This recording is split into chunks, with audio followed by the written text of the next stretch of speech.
honesty, passion, experience. It's Timberwolves Explosion, hosted on thesportstuff.com and also brought to you by the Oddman Media Network. Here are your hosts, Paladino Joey and Marcus the Forecaster.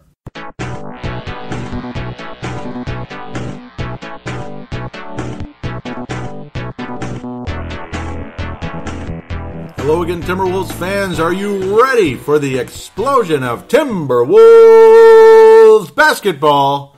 Timberwolves Explosion is available on the sportstuff.com, iTunes, and, well, Stitcher and Double Twist. Been a while, hasn't it? I'm your host, Paladino Joey, and it's great to be back on talking Timberwolves basketball again. Sorry it's been so long, and you can tell I'm just a little bit excited to finally get back behind the mic. Going to be a slightly different format to the show today because it's been so long and because we've kind of been in the dog days. You know what I mean? We've been up and down, winning, losing, up, but obviously eliminated from the playoffs. But there's some major pointers to get to that are positive. Some slightly negative stuff here and there, too. We're going to talk about Glenn Taylor and Steve Kaplan and Milt Newton and Sam Mitchell, all that kind of stuff. But, of course, Ricky Rubio, very positive. Karl-Anthony Towns, very positive. Wiggins started poorly. Now I've got something to say about him as well. So it's going to be mostly pointers here in the first segment rather than game reviews, other than, I mean, there were some really nice highlights ultimately in the most recent game from the Phoenix Suns, and I'm not just trying to coattail the most recent game because, that's the only one I watched. No, I watched all of them, but it's more like it's just really cool to see Andrew Wiggins being as aggressive as he was in that one.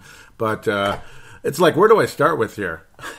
I'll start with the play of Ricky Rubio over the course of March, the month of March. In 14 games, he's up to 13.6 points a game in this month. 9 assists, which is about the same. The points significantly up, but obviously the most key thing of all, 45% from the floor and about 39% from three-point range. The catch and shoot and all that good stuff. The setup, though, too, like a la John Paxson. Horace Grant to Pippen to Paxson. Boom, 1, 2, 3. It's from the inside, outside, and then over to the other side, where the other side of the three-point line, where you pass the guy open, and it's just a nice swing play and all that. And Rubio's been hitting those shots, and he was big. He had a big one in the Phoenix game. He hit the game-winning shot against the Oklahoma City Thunder. I never did review that one. See, it's like stuff like that. Some really nice highlights. Ricky Rubio hitting the outside shot, and you know what? I kind of always saw that. And, that's Sam Mitchell. Sam Mitchell was always about swing the freaking ball. I remember him as a veteran player on the Timberwolves saying, it's like we have ADD, just swing the freaking ball. That's what he said. I still remember that quote about circa 15 years ago and stuff. And I was already a veteran Timberwolves fan by that stage. Quite a bit veteran, because I go back to about 91. 91-ish. Ultimately, and a little, inklings in the first year, but you get the idea. The month of March has been kind to Ricky Rubio, but Rubio has been kind to the Timberwolves. And this is the Ricky Rubio you hope to see. A guy who can hit from the outside and the inside. 45% shooting overall. More confidence in his shot, but also better plays being made for him to make the shot. It's a combo platter. Has to work on his jump shot, and he's been working his butt off on it, and it's finally starting to pay off. And it's a wonderful thing to see. The passing has just been absolutely just unbelievable. If Andrew Wiggins wasn't fouled like 750 times, now again, credit to the unbelievable aggressiveness by Andrew Wiggins, who attempted 21 free throws against the Phoenix Suns just the other day. That's crazy, and that's the sound you heard 17 times over the course of the game. The coin, because they like to play that Mario coin sound. I don't know if that's Super Mario World coin. That's not the old school Mario. Mario World is old school, but, I go older than that. You know what I'm saying? I go to the original. But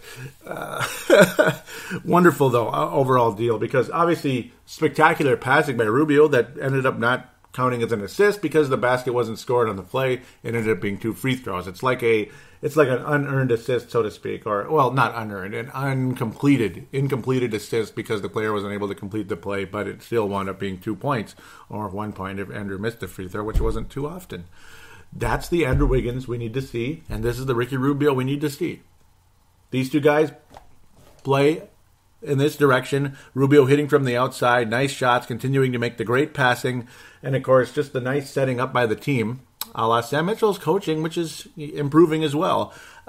He's a veteran coach and all that, but it's starting to adjust to this team. It's becoming something that's starting to work a little bit, and that's encouraging considering where the front office is heading, possibly. We'll see, or not heading, just not changing. You know what I mean? But I've always kind of seen Rubio as the kind of guy you set him up for threes. You don't, and such. You don't just have him just take threes whenever. Lavine kind of takes threes whenever, here and there, but at the same time, when he's set up from three-point range, which I've talked about a bajillion times, it's a beautiful thing to watch. And he's another guy who's continued to improve during the course of the season on his shooting. And that's more of a Sam Mitchell type of thing again. Swing the freaking ball, catch and shoot. It's just common sense stuff, which was episode number 167, which here's another bit I might as well get to right now. I loaded it on thesportstuff.com. The last episode is episode 169, and I called it Fix It, Fix It, Fix It, which is kind of like guys that shoot too much, so they keep trying to fix their shot. If they're having an off night, they overshoot, that type of thing. Well, I needed to fix it, because I put episode 169 when it was really episode 168. Yeah, so I kind of caught myself in that one. I kind of buried myself with that. This is the real episode 169. So, sorry. 169 in Bats Lake Road, right? No, for those of us that live in Minnesota anyway, know what that means. It's pretty close to where I live, fairly close, over here in Brooklyn Park, Minnesota. But again, Rubio, Wiggins, and such really kind of taking on the role. Karl Anthony Towns averaging almost 22 points a game over the last month. Wow. Karl Anthony Towns approaching that all-star level of play. Wiggins still officially leading the team in scoring at 20.7. Towns up to 18.3 a game. But he's consistently been getting 20 points, 27 points, 25 points, 28 points, 30 points. And Wiggins the other night in Phoenix with, here hosting Phoenix, was just absolutely spectacular. That was March 27th, by the way, against the Suns. It's the aggressive Wiggins that we've always wanted to see, ultimately. But I'm going to get to Zach Lavine first here before I get too far ahead of myself. Lots of pointers to talk about today, like I already mentioned. Lavine up to 14.2 a game on the season, which is wonderful, obviously. But as a starter in 25 games, he's been averaging 19 points a game. 3-point percentage is just off the charts as a starter. Are you ready? 46.2. Did I mention catch and shoot?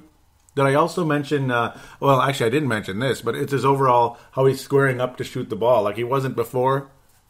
Just the way he's squaring up his shot, it's just fantastic. And in the month of March, 19 points a game, 19.1, 3-point percentage of 47.4, and the month before that it was 39.6, and the month before that in January, 41.7.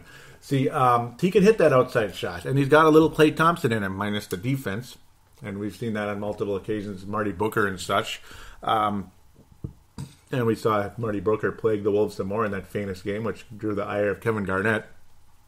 Ultimately, the Wolves kind of almost coughed that game up. But did I mention catch and shoot, though? And again, the form of his shot. Just it's getting better and better and better. Very happy with Zach Lavine as the starting shooting guard for this team, which also draws concerns for myself when people talk about Buddy Hyde, whatever, with the Oklahoma out there. I almost said Oklahoma City Thunder, but it's Oklahoma Sooners in the Final Four in the NCAA tournament. The thing is, you bring him in, what happens to Zach? Or does Buddy get to play? Or what happens? That's the thing. Sometimes too many prospects can F up a team. Pardon my French, my almost French. Look at the Portland Trail Blazers when they had too many prospects about 10 years ago. They didn't go anywhere. Atlanta Hawks, too many prospects, didn't go anywhere. It's not about a wealth of riches. It's about there's too many chefs in the kitchen, and nobody improves, and it's a mess. You saw a decline from Andrew Wiggins a bit, bringing in Karl Anthony Towns, not complaining about anything, but just saying it kind of took a little bit of that I'm the man thing away from Wiggins a little bit, which hurt a little. But now he's starting to kind of get it back, and Karl Anthony Towns is playing at an elite level, an all-star level, a reserve all-star level. He's not a starter yet. Someday he will be, but he's playing at reserve all-star level right now, and Wiggins is starting to get back that aggressiveness. Very exciting indeed. So done on Zach Lavine for now. Nice overall outside shot and squaring up on his shot. It's a much better form than you saw earlier in his career. He's really starting to become a nice shooting guard in this league. But now to Andrew Wiggins, who is kind of one of the main themes of my commentary. I had a weird dream about 2-3 weeks ago, and I was going to comment about it on the show about Andrew Wiggins. And I was doing Timberwolves Explosion in my dream. Isn't that strange? I was actually doing Timberwolves Explosion in my dream, and I was talking about how Wiggins, now this was at the time, by the way, not since I've noticed something different about him since then, ironically. I don't know what it is. It's like some telepathic thing, right? Even though I didn't record Timberwolves Explosion, it's like he still heard it and he's responding, right? Because players always respond. It seems like when I give them the Johnny Flynn Memorial. But in my dream, I was talking about how Andrew Wiggins, it's like last year, he was like this shining star who had this flicker. Like when a star is really bright and it's really intense and it flickers like crazy. And now the flicker is just like here and there, and it's dimmer, and it's not the same this year. And I don't know what it is. Even though his point average is up, for some strange bleeping reason, the flicker was almost gone. And it was just not quite the same. And it's so strange. And it was ironic how, that kind of makes sense. And isn't that a weird dream and all that? And it just came out that way in my dream. And I woke up and I was thinking, that was really interesting. I never thought of it that way. How the heck did that ever come up? Pardon me. No cough button. I should have used it there, but my bad. But since then, I've noticed something different about Andrew Wiggins. Literally about maybe a couple of days after that. Or right about the time. Andrew Wiggins, when you look at him, his poise, he looks like he's on the verge. We're talking probably next year. Like during the course of the summer into next year, he is on the verge of exploding. Timberwolves Explosion style. Exploding. Next season, and I'm talking 25 points a game, 24, 25 a game, a absolute go-to guy. And right about that time, the article came on the Star Tribune that Andrew Wiggins is happy with his role as the go-to guy down the stretch. It's not even like he has to necessarily lead the team in field goal attempts, but he's the go-to guy late in the game, and that's the perfect role for him. He's the silent assassin, like I've always said, because he's obviously a pretty quiet guy. He has a look in his face and in his game, just the way he's approaching the game, like he's on the verge of exploding and becoming an unbelievable player, a perennial all-star out there as a small forward, most likely as a definitely as a small forward if Zach's the starting shooting guard. Zach will make a few all-star games in his career. Wiggins is going to make double-digit all-star games. Towns is going to make double-digit all-star games. Zach might make 5 or 6, and there's nothing wrong with that. Maybe, who knows, maybe he'll end up being even better. Maybe he'll end up being way better than that, and I'm wrong. He's going to make some all-star games, but Towns and Wiggins, I think it's double-digit time with those two guys. Andrew Wiggins is probably going to be an all-star next year, and I think Towns most definitely will be an all-star. But I see something in Andrew Wiggins right now that is, I see it. I don't know if you guys are seeing it, but there is something in his facial expressions that's quite different. It's a different person. It's not the dazed, tired look.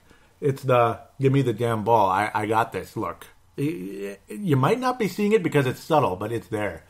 He's getting stronger, too. You can see his body's getting bigger.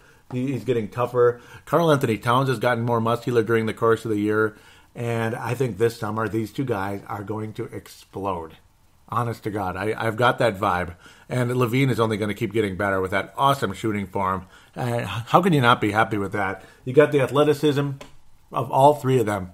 I mean, Towns takes the ball to the basket with a vengeance. And I remember I kept thinking, sometime, a la January, something's going to happen with Karl Anthony Towns where he's going to go from good, solid, the good, solid rookie to, I'm going to take this ball to the basket with no regard for human life, copyright Kevin Harlan, and start dunking on people like no tomorrow. And then I saw the first dunk that you could really say, he had no regard for human life, and that was against the Memphis Grizzlies, against Matt Barnes. A year ago, you saw it happen against Kendrick Perkins from Andrew Wiggins, and it was the beginning of something. It was the next step in the very young career of each player in those cases, where they became fearless players, now driving into the lane. And then for some reason, Wiggins kind of got quiet in that area, but now it's coming back again, and it's really coming back.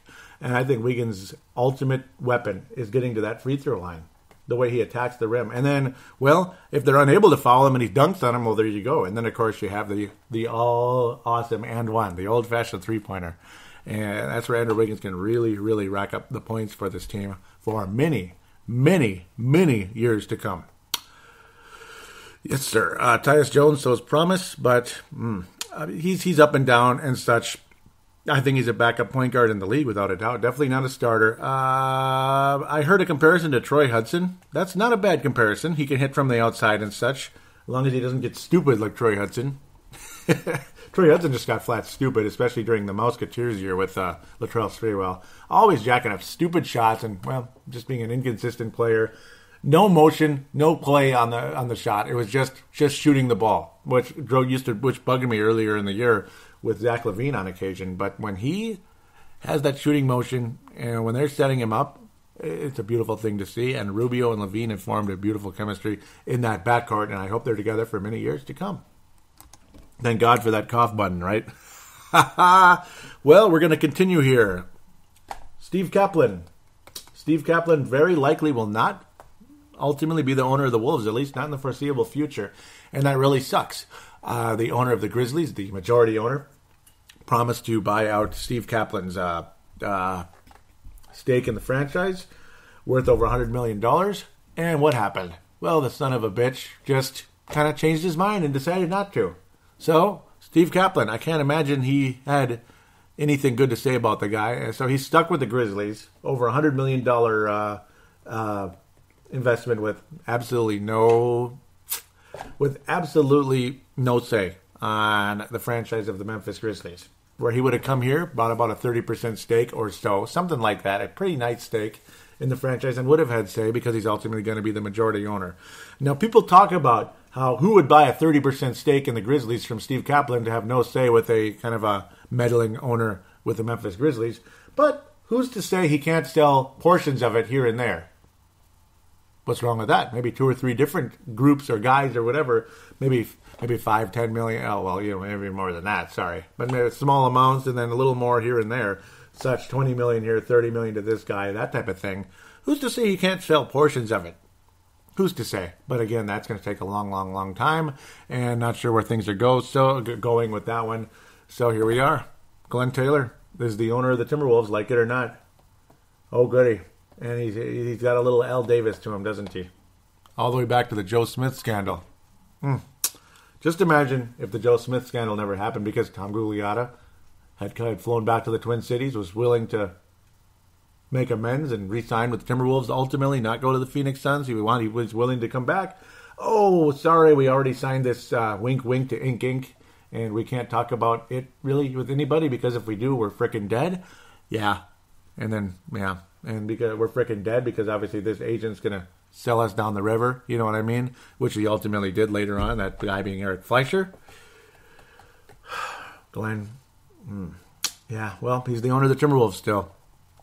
And he went on Chad Hartman this past week.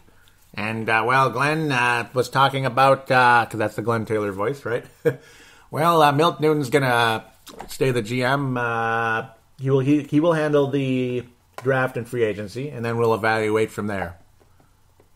And yes, this has been talked about in local shows in the market, but it's about time I got on the air to talk about it as well. So Milt Newton, I guess, is going to stay the GM for now, with no guarantee to anything after that. Now, I'm not jumping on the Milt Newton bandwagon like we gotta keep him, we gotta make him the president of basketball or vice president, whatever the hell you want to call it, of basketball operations. Promote him to the boss guy, the main basketball boss of the Timberwolves.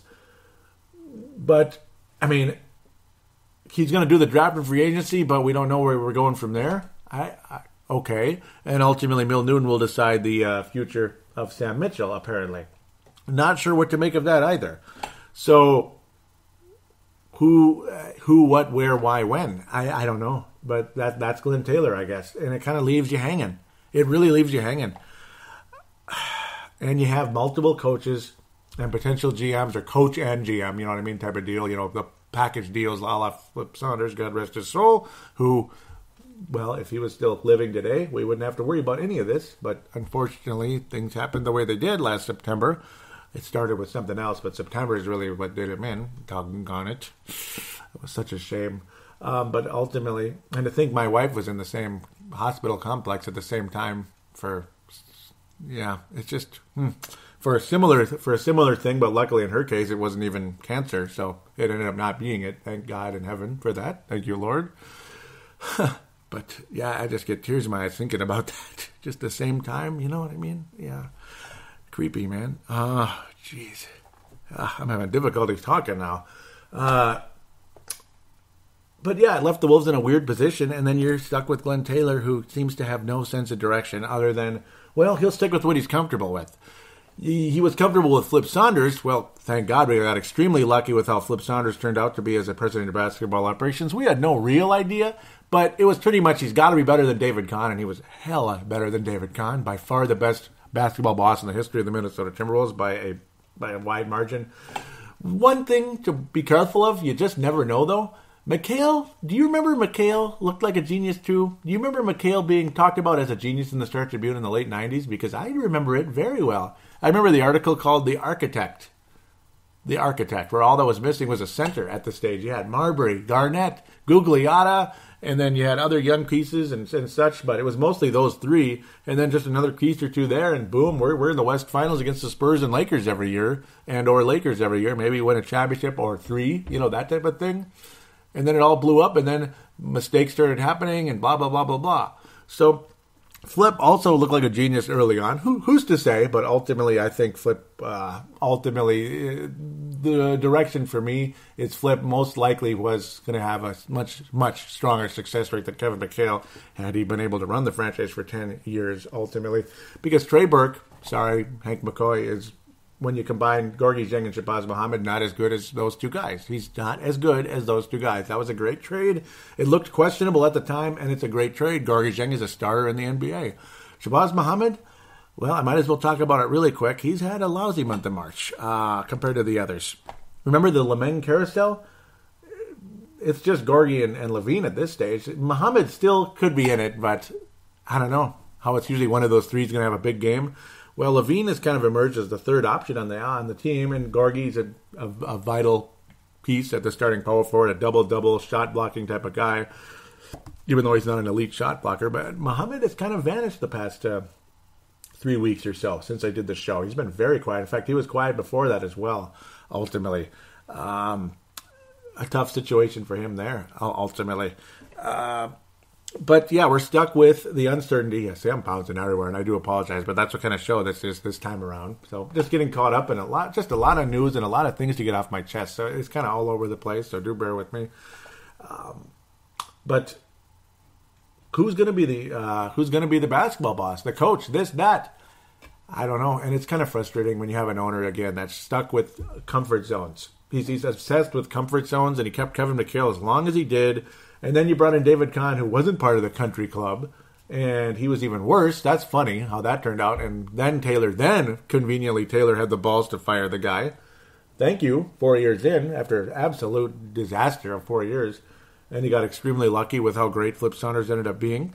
But now we're back at the crossroads again. You got the players, you got some wonderful players, and you have another prospect coming in. Top 5 potential guy. We'll see where we go with that. Probably, I wouldn't be surprised if it's a big guy, but we'll talk more about that as we get further into the spring here. But ultimately, yeah, you still need somebody to run this franchise going forward, including a head coach as well, to coach these young guys. You do not want one of them getting jealous or angry and bolting like we went through before, and it kept the Wolves in mediocrity for 7 bleeping years. 7 bleeping years. After 2002, I would have actually fired the head coach and the GM at the time. After 2002, I would have fired both of them. Not to say I would have asked them to flip-flop, or you're fired. Flip-flop coach and GM. I'm guessing Flip might have been willing to become the president of basketball all the way back then. Who knows, though? But McHale would not have been the coach. He would have said no. I guarantee it. He would have been fired for sure. Flip hopefully would have been willing to go into the front office, and you could bring in a different coach. That's what I would have done after 2002.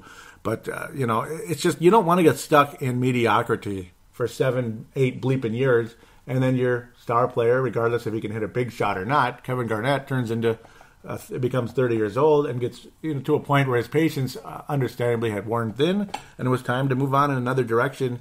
And then you go from the doldrums of mediocrity, losing in the first round, to the doldrums of basketball for 12 bleeping years. We can't do that again, can we? We can't get stuck in mediocrity and then back to the doldrums again and watch Karl Anthony Towns turning 30 years old and we're pissed off and all that and getting nowhere. Let's get this right this time, Glenn. And for one, possibly, hopefully, him selling the team to somebody who's a better owner, whoever that is. Kevin Garnett, I'm not convinced he's a better owner, but maybe. I'm not convinced because he's a former player who's kind of crazy and kind of caused a lot of trouble during the last lockout. He was not an integral part to getting that lockout done. He was an integral part to effing it up, And look that up. Go ahead, get mad at me, all you Garnett Kool-Aid drinkers out there. He's not somebody I'd want negotiating anything. He's a troublemaker, and if he's changed in that area, God bless him, but I don't see it yet. I'd rather see him as a minority owner for the time being, and then maybe, hopefully, eventually, when he calms down a little bit, he could become the full owner, and maybe he'd be better at it. Who knows? Who knows? So I'm kind of going all over the place. I apologize. We're at a crossroads as a franchise, even though we have the players, but the direction, the leadership of the franchise is very much at a crossroads, and we can only hope we're the best there. Since the last show, I'm going to give the Lone Wolf to two players. It's going to be Karl Anthony Towns for his overall most valuable player-like play of the team, and Ricky Rubio, massive improvement on his jump shot out there, continuing, and also the team itself helping Ricky Rubio and Rubio executing on the plays. See, I mean, you can set a guy up for a three, but he's still got to make it. All that stuff. And Rubio and the team's chemistry and all that, really a nice combination there. And Rubio earning a very nice Lone Wolf Award, not memorial. Johnny Flynn Memorial, it's going to go to Shabazz Muhammad, who dropped off in play dramatically. And that's just all there is to it. He's not the same guy of late, so I have to give it to him, and I do apologize for that, but it is what it is. He's going to get it. He's dropped off. He's averaging about 5-6 points a game. Field goal percentage in the tank. Almost invisible out there. Poor shot selection. Yeah, all the above. The whole shebang there. So let's wrap up a goofy, crazy information explosion, which is one of the reasons we call this Timberwolves Explosion. First segment. Come back, preview a couple games. Very quickly, and then we'll get to some fan interaction. Who's this Rubio guy hitting these shots? Well, they swung the frickin' ball, didn't they? That's right. Now the shots are going in.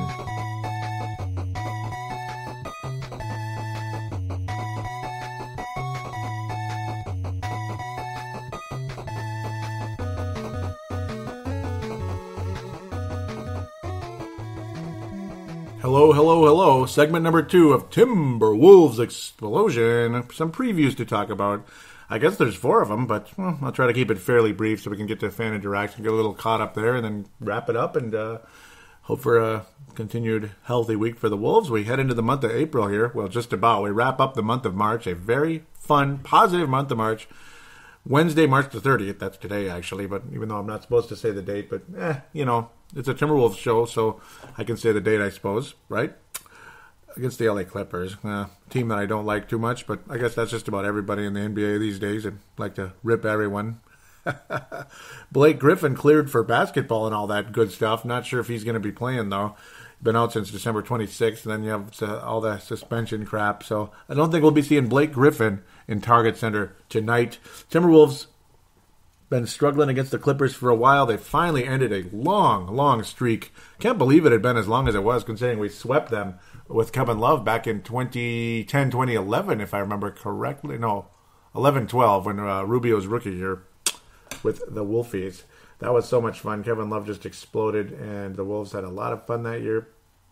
I believe it was 11-12. I'm getting crazy. Yeah, it's got to be. Yeah, it's still a long time ago. 11-12 was a long time ago.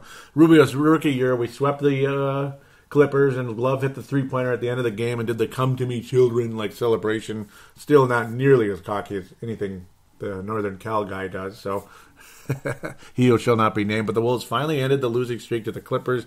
108-102, a thriller in Clipperland. So much fun. February the 3rd. It's a long time ago already.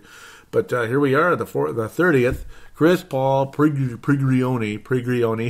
Paul Pierce has got a right ankle sprain as of March 29th. So I don't know if he's going to be playing. Maybe, maybe not. Certainly quiet. Would not be surprised if this is Paul Pierce's final season in the league, averaging about 6 points a game. Wesley Johnson's always a pain in the ass to deal with. DeAndre Jordan's a huge pain in the ass to deal with. Mahmoute's been pretty nice as a starting small forward for this team, if you can believe it. And J.J. Redick, dangerous from the outside. Jamal Crawford, dangerous from the outside. I hope the Wolves win this game. They've been playing significantly better. The defense has been up and down. Against Phoenix, it was not so good. They beat a Memphis team, the Timberwolves, that is, beat a Memphis team a week or so ago, 2 weeks ago already. Wow, that was really, really depleted. So it's like, yes, we won the game and all that, but there was like nobody there. I mean, the best player, or the guy who attempted the most shots for the Grizzlies was Matt Barnes, which says a lot. I mean, it's nice that you won. Take advantage of it. You lose that game, you really look bad, but what's the result going to be here? I don't know. It's going to be here, so I'll give the Wolves... I want to say I'm going to give the Wolves a win here. Oh, boy. Can we start a win streak against this club? Yeah, I'll give the Wolves a win here. Looking at the remaining schedule, I better give the Wolves a win. I'm going to give the Wolves a win. I think they're going to score 110 points. I think you're going to see Wiggins continue his aggressiveness. You're going to see Wiggins have a huge game against the Clippers. When Wiggins has a big game like he did against Phoenix, and he usually does have a big game against Phoenix, and he really did this time, though, last time around, I think Wiggins will continue the aggressiveness, and Rubio will have a nice double-digit assist type of game. Wiggins is going to score 28-ish against the Clippers. He's going to get to the free throw line double-digit times, be very aggressive. The Clippers will keep it very interesting. You're going to see a 110 to 106 type of game. This is going to go down to the stretch. Some free throws by Rubio or Wiggins down the stretch will ice it. Karl Anthony Towns will certainly score over 20, maybe 25-ish range. He'll be a huge factor down the stretch, but I think Wiggins will be the main reason the Wolves win the game.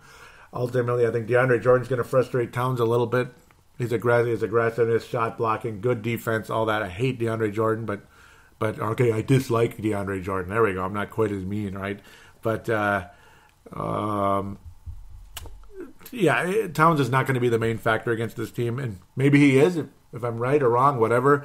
Lavine will eclipse the 20-point mark. I think you're going to see a ton of scoring in this game. That's why I'm going with 110. Rubio hopefully continues his outside shot and all that. I think he will. I've been so impressed with him, but Wiggins will be the reason the Wolves win with his aggressiveness, getting to that free throw line, and the Wolves will outlast the Clippers in a scoring fest. It'll be similar to the Phoenix game, but not quite as open, not quite as crazy. 110-106, Minnesota wins. Then we head to, on Friday, April Fool's Day. I think the Wolves will get April fooled by the Utah Jazz in Utah. I don't know. It's like the Wolves' history against Utah is all over the place. The Wolves are 1-2 against the Jazz this year. Wrap up the season series in Utah. I think the Jazz win the series 3-1. Minnesota opened the season series not way back, but back on December 30th. Wolves win 94-90. That was a fun game. And then Utah since then has been very strong against the Wolves, unfortunately. And I think the Jazz will wrap up the series in another low-scoring effort. The Wolves will eclipse the 90-point mark. I think the Wolves score 95 points in the game. Lavine is the guy that always plays well against this club. Always. Lavine always shows up against the Utah Jazz. I think he'll be the leading scorer in the game. You might see a 25-point effort. Wolves score 95, but Utah will wind up with 98-ish. It's going to be frustrating. I'll say 100. I think the Jazz will score 100 in the game. Gordon Hayward's always a pain in the butt. All these guys... He's a pain in the butt. Gobert is a fantastic player.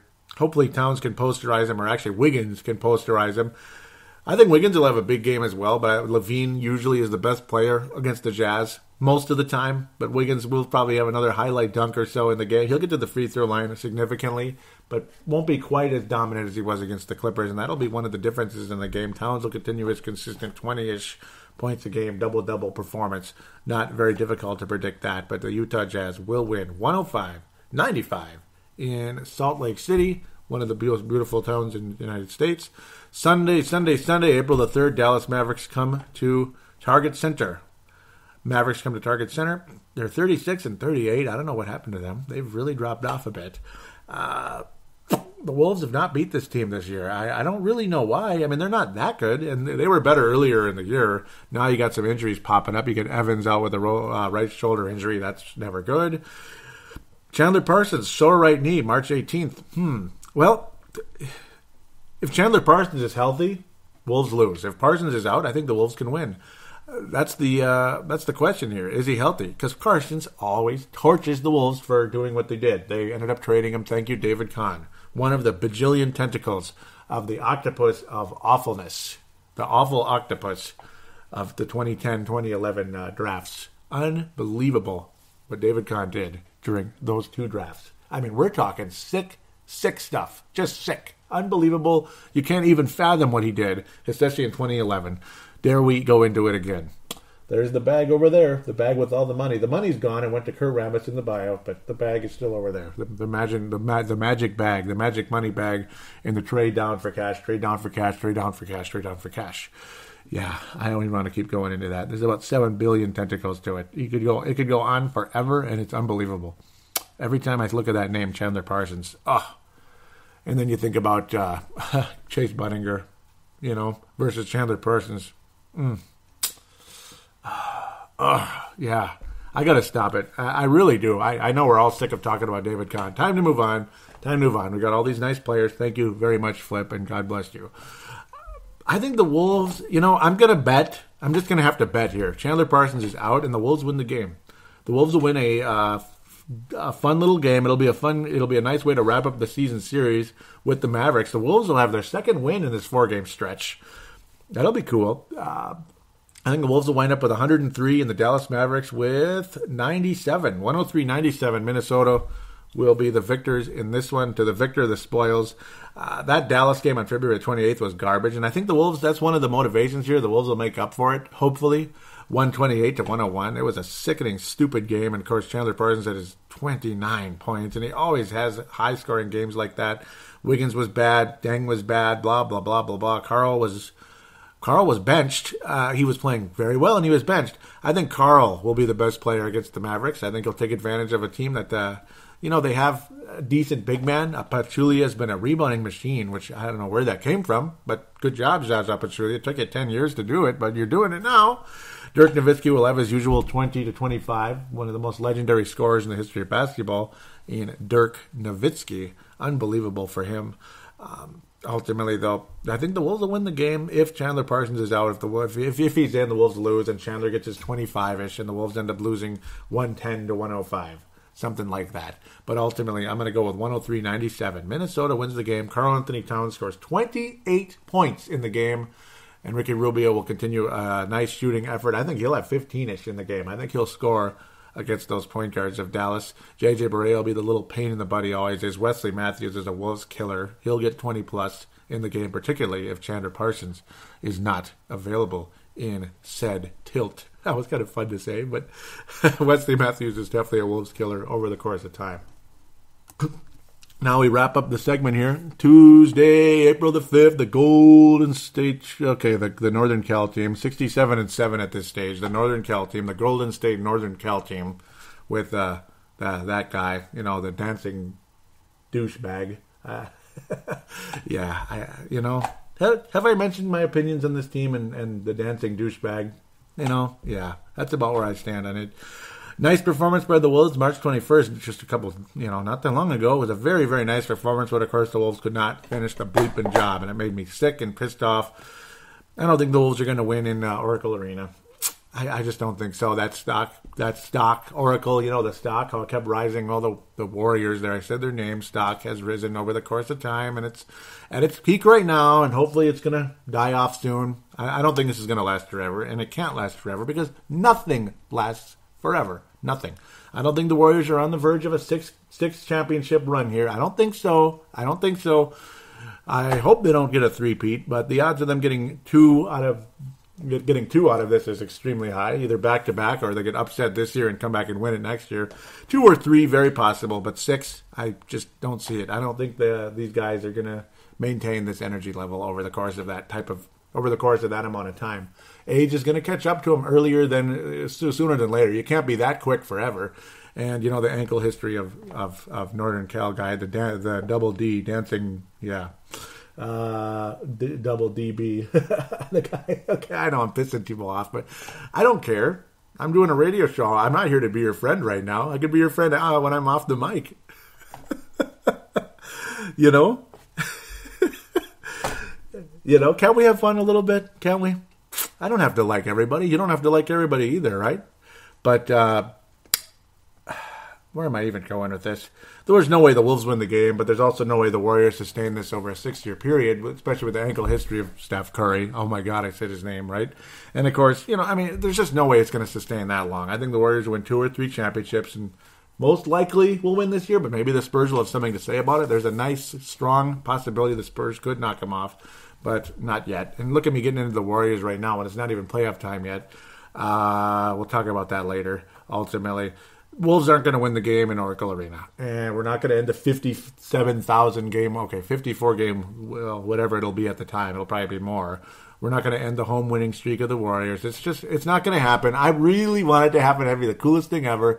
Somebody's going to end it, and it's going to hurt for that Warriors team. It's going to hurt. Somebody's going to end it, and it's going to be in a big playoff game, and it's going to cost the Warriors. I have a feeling, but we'll see. It's not going to be us, though, right now. Warriors win 118. Okay, 120 to 110. It'll be a fun game. You'll see Wiggins score a lot. I think Wiggins will have a really nice game against this club. I think Lavine is going to have a big game. Lavine always plays well over in California. Always. Lavine and Wiggins will be leading the way in this one. And forgive the name calling. I apologize. I know you're going to hate me for this forever. Rubio had an 11 assist game just a week ago. That was nice, but the 6 turnovers was a big mess. And Curry was terrible, really, in the game. For his standards, he was terrible. Draymond Green is the most dangerous guy on that freaking team, I think, ultimately. Actually, he's so deadly, even though the Warriors' Splash Brothers were Crash Brothers in the game. Draymond Green and others just took advantage of the Wolves' lack of physicality and got the job done. And I think the scoring will be a little better from the outside, unfortunately, from the Splash Brothers in the game. 120 to 110, the Warriors defeat the Wolves. End of segment. We'll be back for fan interaction.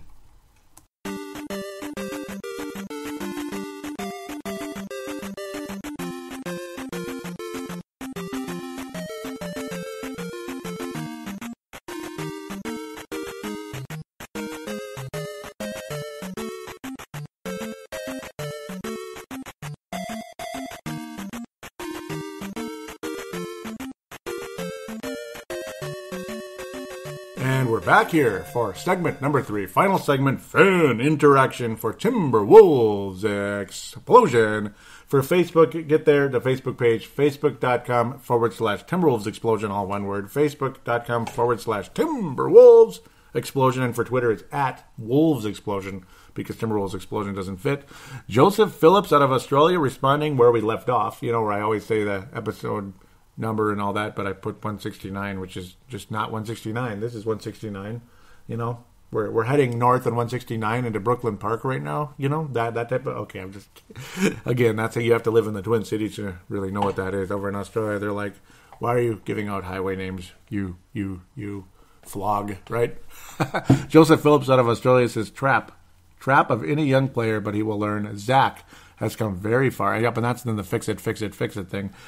Zach has come very far in just 1 year. Hopefully, he continues that trajectory next year. I think Wiggins has to be more like Zach. Put up with it till the end of the year and then prosper. Yeah, being more aggressive and such. See, Wiggins, okay, he hit some shots from the outside against the Phoenix Suns, and it was a beautiful thing. And yeah, okay, keep catching and shooting and being aggressive from 3. Yeah, he can keep doing that, because those were nice catch and shoot plays again, where this Sam Mitchell offense is starting to look like an offense now. It doesn't look like horse bleep, like, what the hell do I do? Oh, shoot. Ah, God, get back on defense. Come on, defense, And that was annoying as hell.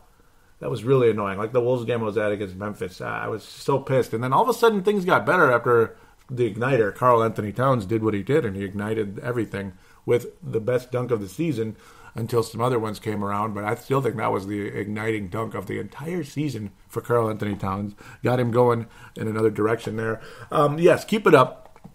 Keep working on the shots. And yes, Wiggins being aggressive from 3, but also I think Wiggins' ultimate game is slashing to the basket, drawing fouls and ones, and of course, dunking the hell out of people. kind of like Karl Anthony Towns has been doing as well. Man, the mic's wobbling. Pardon me. Hopefully that's not making a big noise. Great thoughts, though. Yep, you got to kind of keep it up. I'm so mad. Fix it. You know what? I want to fix it right now. I'm going to fix it on the Facebook page right here on the air. I can't look at that. It's so embarrassing. 169. You idiot. I have to fix it this second so it doesn't look retarded, mental, whatever the heck. I don't want to use that word and get ripped by the political correct police out there. Drives me nuts, those people. But, okay, it's fixed. 168. Fix it. Wow, that's a lot of views. Well, it's not views. It's just comments. I posted an article from Yahoo where it was talking about how the Wolves' future is really, really bright from the Washington Post. So it was Washington Post to Yahoo to Timberwolves Explosion page. You check that out. It looks like it's been read by a few people and some likes, and I never clicked like, but that one went semi-viral for Timberwolves Explosion. Very cool to see. Nice emergence by the Wolves. A very worthy article. And then you get to this dingle hopper. Andre Miller ripped the Wolves. What an idiot. Really, man? He went to the Spurs thinking, and he spouted off saying, well, gosh, I thought this team doesn't seem to have any goals. Like, we're not going to make they don't seem to have any goals, like making the playoffs and such. Andre, I thought this guy was smarter than this. I mean, no goals, huh? There's goals developing the young guys.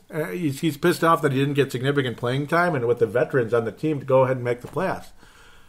Kevin Martin's past his prime. Garnett is so past his prime, he can't even play anymore. And Kevin Garnett himself knows it. Kevin Garnett knows it. That's why he's not playing. He could suit up and play right now, but he said, you know what, give the minutes to like Gorgie Zhang and such. And you know what? Good thoughts, Kevin. Thank you for that. Honest to God. Plus, I'm sure his knee hurts like hell anyway. That type of thing. Kevin Garnett's not playing and you're mad about that? Kevin Martin. I can kind of understand Kevin Martin's point of view, and I don't know why he hasn't played a single game for the Spurs. Somebody fill me in on that one. I don't know. And then Andre Miller had that nice, cute game. And now Andre's jump shot was unbelievable all season for the Wolves, and I think he deserved more playing time. But to talk about, we have veterans on this team, and this team should be in the playoffs. Andre... Maybe you should have signed with the Spurs from the beginning of the season, but be happy you're there. And I hope, quite frankly, even though I hated that franchise forever because they used to kind of torch the Wolves when they're up by 20, they're still hoisting up three. It used to bug me, but I guess that's just their offense. Same with the Northern Cal team. Sometimes maybe they don't need me to rub it in. That's just the way they're just running their offense the way they're supposed to run it, rather than have the coach chew them out for slacking off at the end of a game type of deal. That type of thing. But kind of a dingle hopper comment by Andre. But yeah, I hope you get a ring with the Spurs and then you can retire it as a 40-year-old, a la Kevin Garnett. At this stage, I think he's done. Joseph Phillips out of Aussie says, there is a good German comedy if you like foreign flicks. Fak Ju Gothe. The first two parts of its name can be directed at Miller. Oh, Fak Ju, as in, the whole F-U, yeah. Yeah, Andre, that was stupid, Andre. Come on. But go get your ring and, get into coaching or commentary or whatever you want to do. Coach a college team, coach a professional, be an assistant on a professional team like Sam Cassell, like Chauncey Billups, guys like that. Okay, here we go. Well, I'm going to be leaving off from a while here. I have no idea. We'll start with the Joe Phillips one. He says, I think I already read this, but... Joseph Phillips says, it pisses me off to watch our two best players spending so much time on the bench for two of our not as developed players in Payne and Jones. Yeah, I see what you mean. I mean, that was that Dallas game, wasn't it? Joseph Phillips says, must annoy the home fans as well. They are paying to see the kids that will be stars, not a couple of players that might not even be in the NBA in years to come.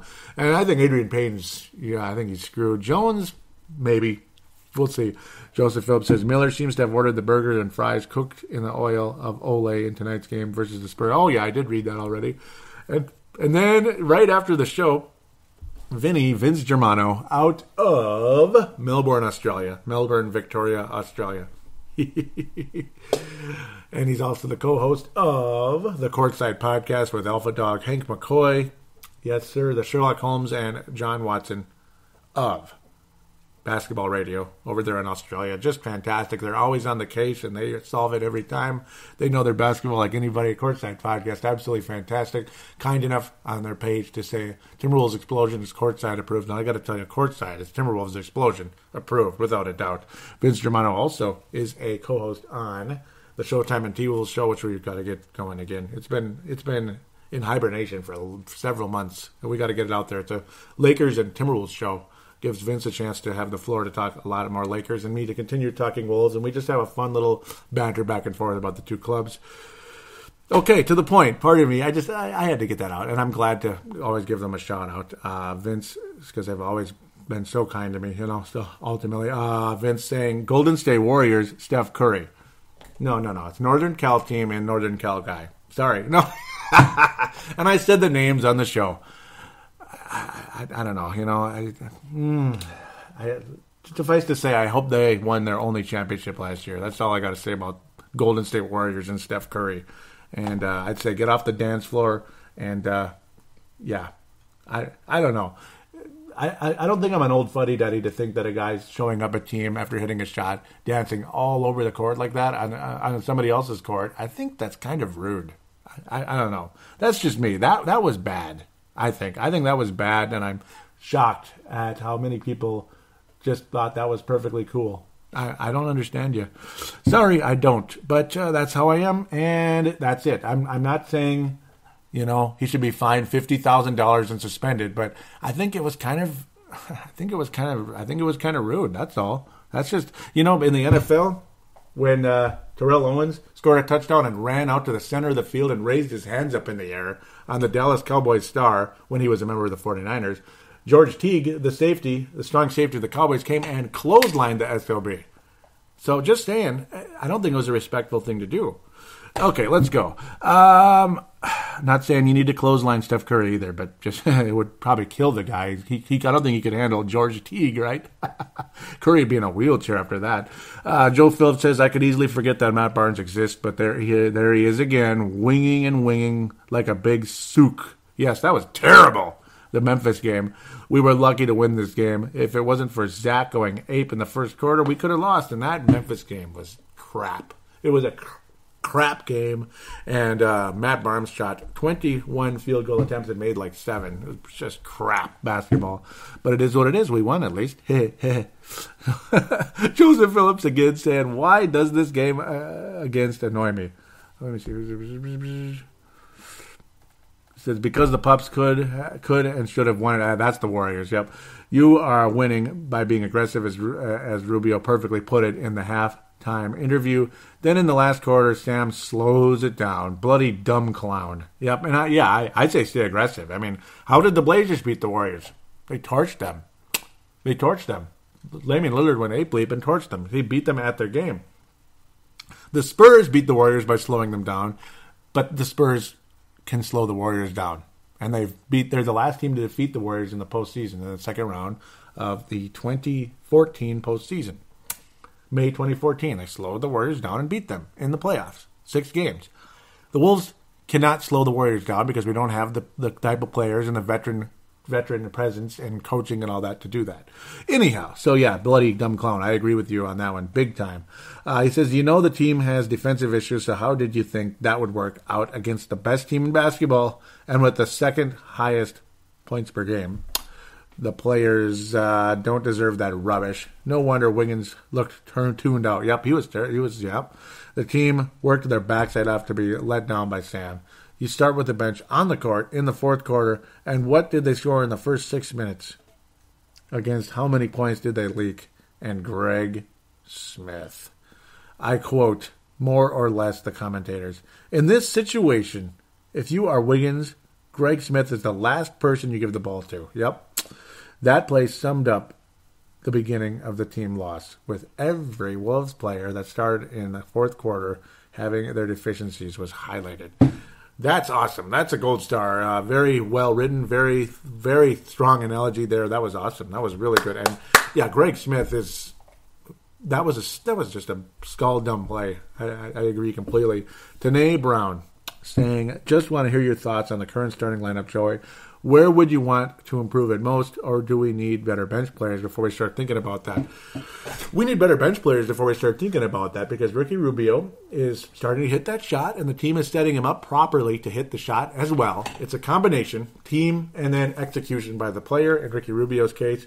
Similar with Zach Lavine, and he's getting a nice square-looking shot, squaring up his shot beautifully. Beautiful release, 40% plus from the outside. Fantastic there at shooting guard. Andrew Wiggins is a future perennial all-star at small forward. Hopefully he can be more aggressive, and he's been that now. He's starting to show that again. Keep doing it, Andrew. Stop being so chill and be aggressive, damn it. That's all I got to say about that. Obviously, he's a starter. Gorgui Dieng is a legitimate starting power forward in the league. He's not an all-star, but he's a very nice, almost like an Serge Ibaka type of role with the Wolves. I have no problem with him as a starting power forward. If you get a better power forward in the draft, so be it. But Gorgui Dieng deserves extensive minutes, and that's why Kevin Garnett, in a large way, is riding the pine and wearing suits and cursing out the players on the bench. That's pretty much about it. And at center, Karl Anthony Towns is right now the most valuable player on the roster. There you go. I like the starting lineup, but I think we need better bench players. Muhammad is a good bench player, but he's really disappeared of late. I don't know what's going to happen with him. He may end up getting traded in the offseason. Tyus Jones is an okay backup point guard, but I'd rather see him as the backup point guard than Zach Lavine. Zach should be starting shooting guard, and at the start of the season, Zach was not a good starting shooting guard yet, but he is becoming that now because he's got a legitimate jump shot and, of course, the athleticism and transition game and all that beautiful stuff. Transition game attacking the basket, but also setting up other guys in the transition as well. He's better at that than like running a kind of a pick and roll type offense. That's more Rubio's job right there. Great comment. Also, great question. Tanae out of New Zealand. That was really good. Here we go. Tanae says, if we could get Buddy Hyde out, that would be really nice. He's NBA ready, yep, and has that passion to prove people wrong. I've really liked everything I've seen from him, which honestly isn't a whole lot. Coverage over here isn't the greatest, ha. And that's, Buddy out of Hyde, out of Oklahoma, and he's got his team possibly winning an NCAA championship if they beat Villanova. And I'm cheering for Villanova to win the NCAA championship. They're by far my favorite team remaining. Syracuse, how much beef do I have against that team? Johnny Flynn and Wes Johnson. And I don't like. It's no secret that I don't like Carmelo Anthony either. No defense, ball hog, kind of a punk, kind of a gangster. The way he approaches everything out there. I'm not a fan of the guy. Flynn, no defense, and God knows what his talents were. I don't know what the hell I was thinking endorsing the move at the time. I did. See, I'm man enough to admit it.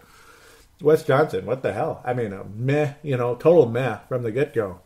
He can hit the outside shot a little bit. Yeah, but like 9 points a game clip. He's a backup. That's it. I hate Syracuse. I dislike Syracuse there, so I'm not saying I hate everybody all the time. I dislike the Syracuse Orangemen for that reason. I don't like the way the players come into transition in the NBA, and of course the head coach has whatever. I'm not a fan. But I don't like North Carolina either. I don't like Roy Williams, and I don't like the North Carolina Tar Heels. I don't know. I don't like the way a lot of their players have transitioned to the NBA the last several years. Pretty much ever since Dean Smith stepped away. But even before that, not really a fan of North Carolina. Kind of tired of them. Go Villanova. Charlie Villanueva. Oh, go Villanova or Oklahoma. It would be, I guess I'd cheer for Oklahoma if they beat Villanova.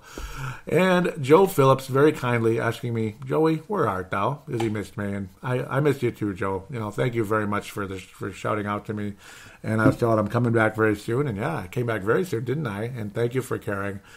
Joe Phillips saying, good stuff and thanks. Hope you are enjoying the Wolves in beast mode tonight, let alone the last 1 to 2 weeks. And yes, it's been fun. It's been a very fun ride of late. They've been playing significantly better, and you're seeing better play out of, the backcourt. That's for damn sure. The backcourt's been fantastic. But now you're seeing Wiggins talk about beast mode.